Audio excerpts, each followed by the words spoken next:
jama'a ayi hakuri, yau haka za a karbi bidiyon. Za ku ga kayan aiki ne na askin mahaukata ma a jikina, to amma ya zama dole sai rayu wannan bidiyon, shi yasa a gurguje mutumin naku Muhuyi Magajiri mun gare ya gama guje-gujen yau fa dole ya je yayi haddin oba, ya mika wa Zahraddeen Kofar Mata, shi ne shugaban anti-corruption Muhuyi Hau Market. An gama guje-gujen da tsere-tseren, ashe ba ka yi haddin obar.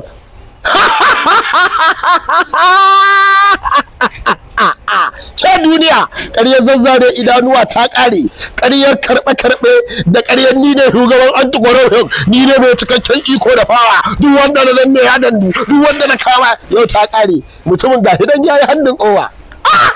Yau sunan Muhuyi Magajiri mun ga tsohon shugaban anti-corruption na jihar Kano. Kashe ni daɗi. Gwamna, muna godiya da wannan muhimmin aiki da kai, kuma mun tabbatar da cewar kana kishin al'ummarka, domin kana gudun abin da al'ummarka ba sa gudu. Da wannan ne muke miƙa saƙon taya murna ga shi wannan sabon ciyaman na anti-corruption, wato Zahraddeen Kofar Mata, duk da ban san ka ba. Da Allah da Annabi a yi aiki kamar yadda doka ta tanada, kar ka bi irin sahun abin da wancan mutumin ɗari mun gare yayi. Kada a dinga, wato ka gane ai. Yawwa, Allah ya taya ka riko, muna taya ka murna kwarai da gaske, kuma a shirye muke mu baka gudunmuwa ta kowace iriyar hanya.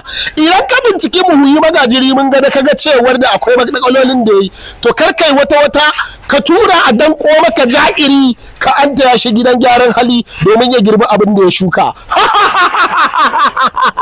Duniya ta yi daɗi. Allah duk mai kauna ta ya taimaka ya yaɗa wannan bidiyo zuwa duniya, saboda wannan bidiyo ne na taya ni farin ciki da murna. Buri na ya cika yau.